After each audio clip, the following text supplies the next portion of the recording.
svojim terenskim obilascima i lutanjima po gorama i planinama, zabačene visoravnima, brdima i tihim dolinama, svukud gdje rijetko ko da zalazi, nailazi na tajanstvene stečke. Teški, nijemi i nepomični, a ipak puni pitanja. Ko ih je podizao, za koga i zašto ih je baš ovdje toliko, daleko od naselja i daleko od puteva. Vjekovima izloženi kiši, vjetru, zaboravu, ovi kameni spomenici danas čuvaju tajne jednog vremena koje ne poznajemo do kraja, a njihovi urezani simboli, likovi i poruke i dalje prkose vremena. Ovo je priča o stecima, tajanstvenim višetonskim megalitima, njih preko 100.000, rasutih svukud po našem prostoru.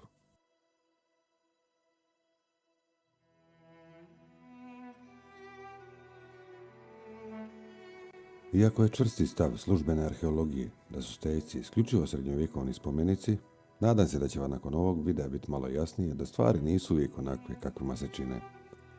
Odmah u startu videa kao prvi dokaz ću vam pokazati videa gdje se jasno vidi odakle steci dolaze, to jest njihovo izvorno porijeklo, koje sa srednjovjekovljem, to je starosti od nekoliko stotina godina, nema apsolutno nikakve veze. Najvažniji arheološki dokaz da steci nisu srednjovjekovni spomenici je taj da su steci stalno nalaženi unutar ilirskih gomila, to jest tumula. Ako ne u njima, onda u neposrednoj blizini ilirskih gradina, bunara i gomila, što jasno potvrđuje njihovo prapovijesno porijeklo.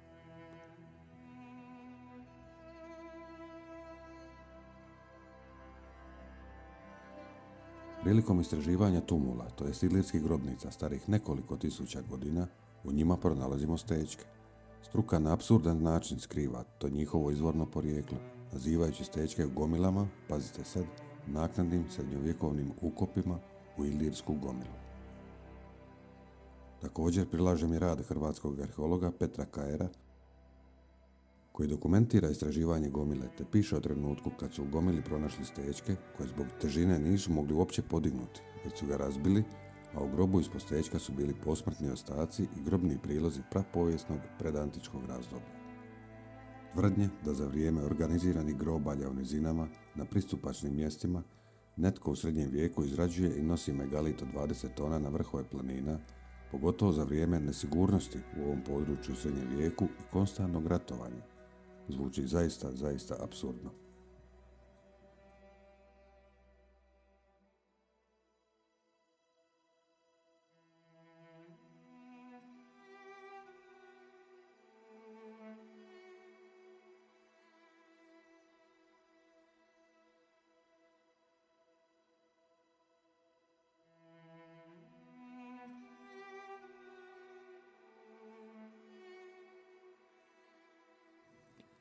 Pošto stečke nalazimo u brdsko-planinskim zabitima i na visinskim bezljudnim pustarama do čak 1800 metara nadmorske visine, bez vidljivih tragova ljudi, to je indicija da su oni plod jedne drevne civilizacije.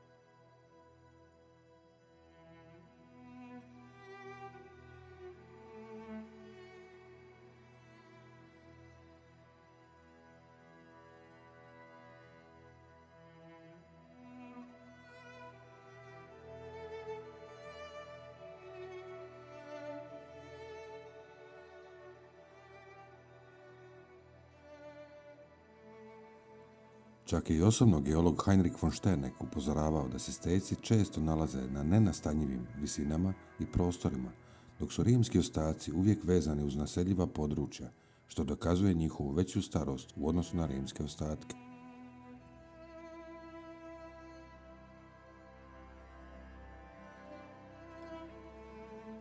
Vidljiva prastarost, odnosno prevelik zub vremena, vidljiv na mnogim stecima, dokazuje da nisu rađeni u srednjem vijeku. Čak i kad stečke uspoređujemo sa rimskim spomenicima, uviđamo da su mnogo drevniji.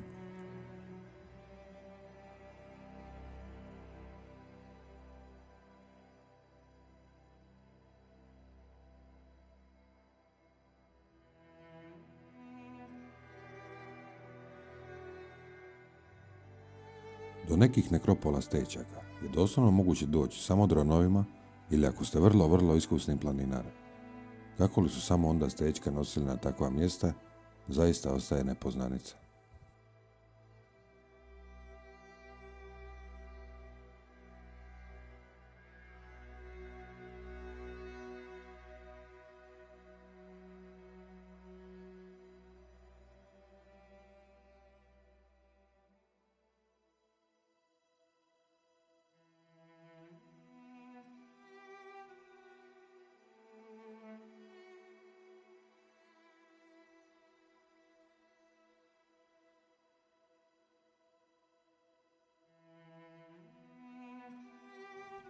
Najbolji dokaz da stećci nisu rađeni u srednjem vijeku su same dimenzije i težina ogromnog broja stećaka.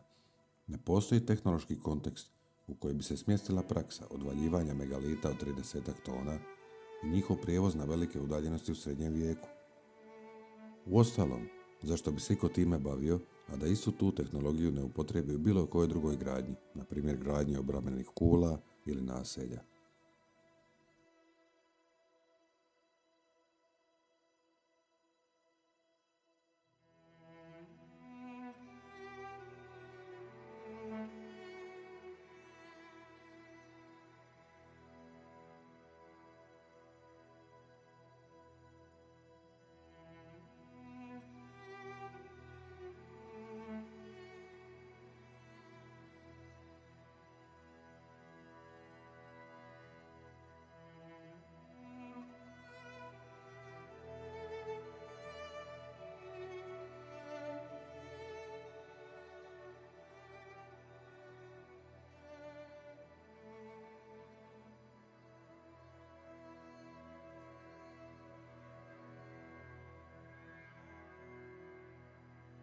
Najinteresantnije, ne postoji niti jedan zapis o izradi stećaka kod starih Dubrovčana, a poznato je da su dubrovački agenti bilježili ama baš sve. Dubrovački arhivi jedni su od najdetaljnijih srednjovjekovnih arhiva na svijetu. Zaista čudno da arhiv koji je zapisivao svaki događaj niti jednom rečenicom nije spomenuo izradu, cijenu, transport 100.000 megalita u doba srednjeg vijeka. Zapisi o stećcima u srednjem vijeku nisu poznati ni u drugim arhivima Dalmacije ni Italije. Kako smo rekli, od oko 100.000 stećaka, a nekad ih je bilo mnogo više, tek nešto više od 300 stećaka ima srednjovjekovne natpise, za koje se vidi da su obični grafiti, to jest naknadno usječeni, dok su ukrasi na stećcima reljefno klesani. Tamo gdje su ukrasi usječeni, vidi se da su mnogo primitivniji, kasniji i većinom kršćanske simbolike, te mnogo slabije odolijevaju zubu vremena za razliku od originalnih, reljefno klesanih simbola.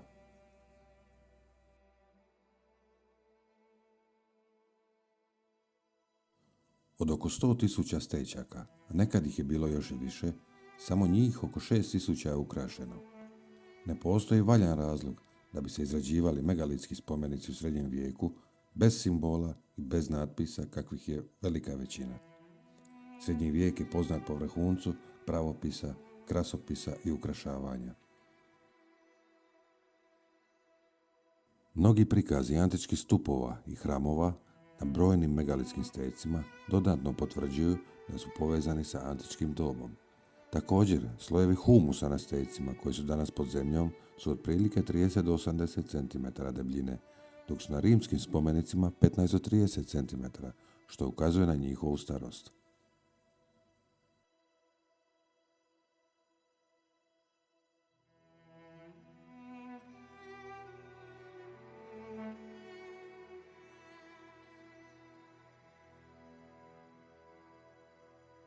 Ironično, ali zbog 0,4% stećaka koji imaju naknadno urezane kršćanske simbole, svi stećci i sve nekropole stećaka su proglašene srednjovjekovnim spomenicima.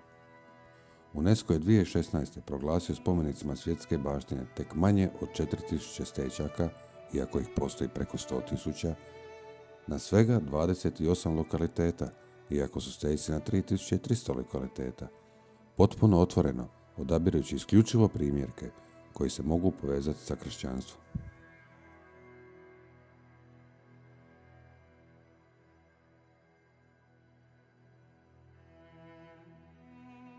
Također, velika većina crkava je građena na nekropolama stećaka. Što je najgore, mnoge su građene stećcima. Neki su stećci srećom ostali čitavi i kao takvi ugrađivani u crkve. Možete li zamisliti uopće koliko ih je uništeno za izgradnje crkava?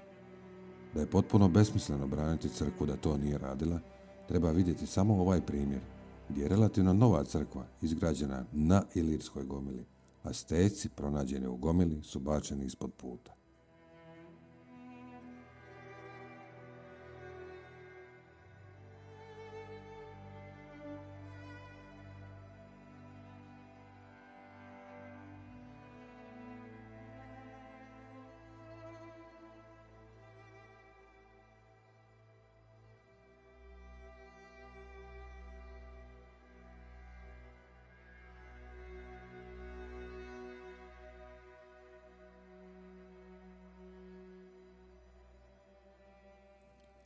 Ako su stećci srednjovjekovni i ako su crkve srednjovjekovne, ispada da je crkva lomila nadgrobne spomenike svojih tek nedavno preminulih mještana i njima gradila, što nema nikakvog smisla.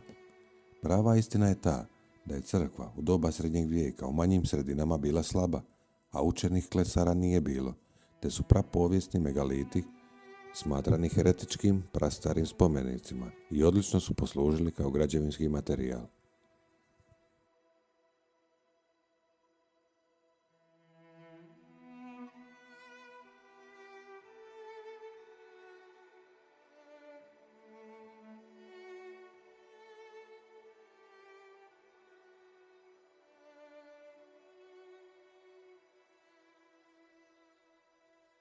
Za najpoznatiju i za najrazvikaniju nekropolu stećaka, Radimlju, je poznato da su svi stećci donešeni na to mjesto sa mnogo lokacija, a sredinom prošlog stoljeća stećci su čišćeni i polijevani kiselinama kako bi se uklonili lišajevi te tamna patina, kako bi se stećci izbijelili te izgledali novo, to jest srednjovjekovno.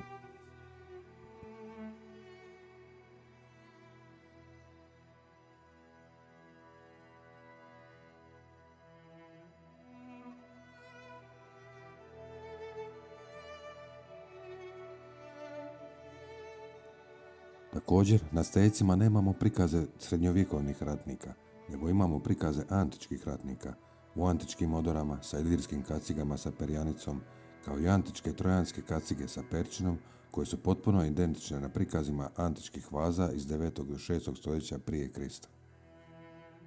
Najživopisniji poznati stećak i najukrašeniji stećak od kaknja pripisuje se srednjovjekovnoj Bosni. Međutim, taj stećak ne sadrži ni jedan simbol srednjovjekovlja. Svi ornamenti stećka potiču iz doba antike, a na njemu vidimo antičke motive lista života i drva života, identično zlatnim listovima života pronađenih u ženskoj grobnici u Mikeni, u Grčkoj, iz 1600. godine prije nove ere. Laž o srednjovjekovnom porijeklu stećaka ustanovljena je u vrijeme kad je Austro-Ugarska okupirala Bosnu i Hercegovinu, 1878. godine, i kad se u Europi otkrio jedan posve novi i neistraženi svijet. Brojne velebne megalitske nekropole diljem ovog prostora odjednom otkriva istinu, a to je da je prostor Dalmacije, Bosne, Hercegovine i Crne Gore jedinstveni, kulturni, antropološki i etnički prostor koji posjeduje najimpozantniju i najstariju megalitsku kulturu u čitavoj Europi.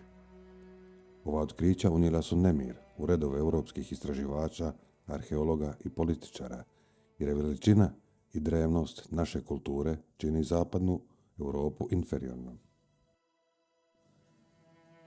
Ova otkrića unijela su nemir u redove europskih istraživača, arheologa i političara, jer veličina i drevnost naše kulture čini zapadnu Europu inferiornom, a njihovu civilizaciju manje naprednom za to doba.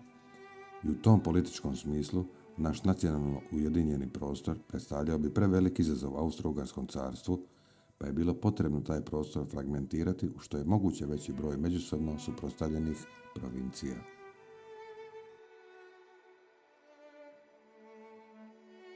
Imamo i ogromne stećke pod podovima crkava, koje su građene malim neotesanim kamenjem i sedrom, kao na primjer Cetina kod Vrlike. Tu se jasno vidi da su stećci stariji od ranog srednjeg vijeka, jer je ova crkva sagrađena u 9. stoljeću.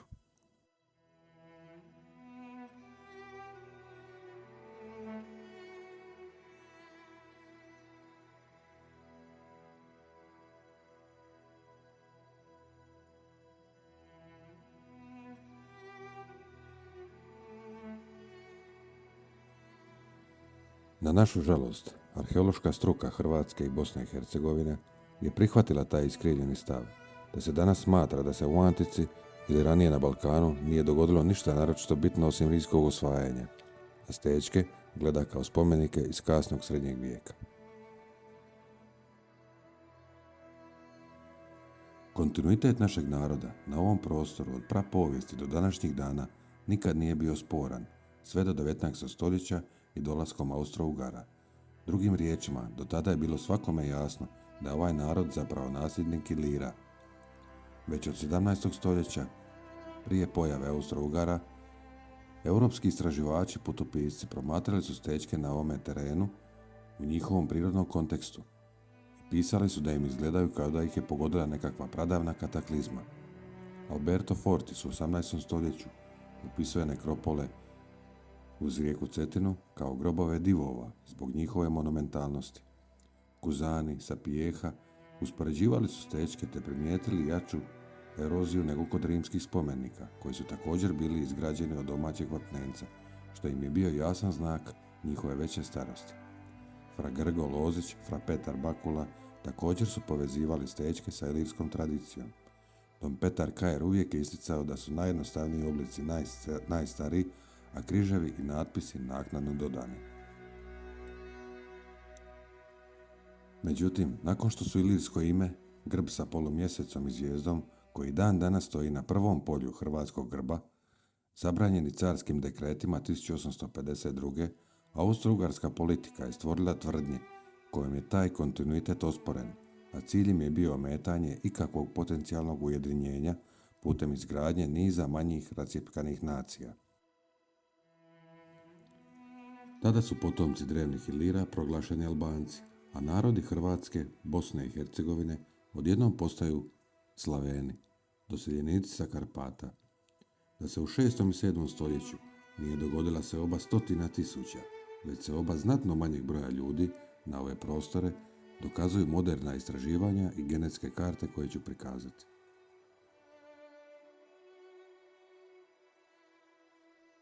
Porazno je za jedan narod i za njegovu kulturu da se Stečci, svjedoci identiteta, svjedoci povijesti i duhovnosti ovih prostora, sustavno uništavaju, zanemaruju i prepuštaju zaboravu. Ostaci Stečaka zarasli su u korov, šume prepušteni vremenu, nebrizi i ljudskoj neodgovornosti, to jest devastaciji, zbog čega im se sve više i više polako gubi trag. Njihovo propadanje nije gubitak spomenika, to je gubitak sjećanja, identiteta i veze sa prošlim generacijama. Uništavanjem Stečaka brišu se stranice vlastite povijesti, a narod koji ne čuva svoje nasljeđe riskira da izgubi svijest o vlastitim korijenima i kulturnoj posebnosti.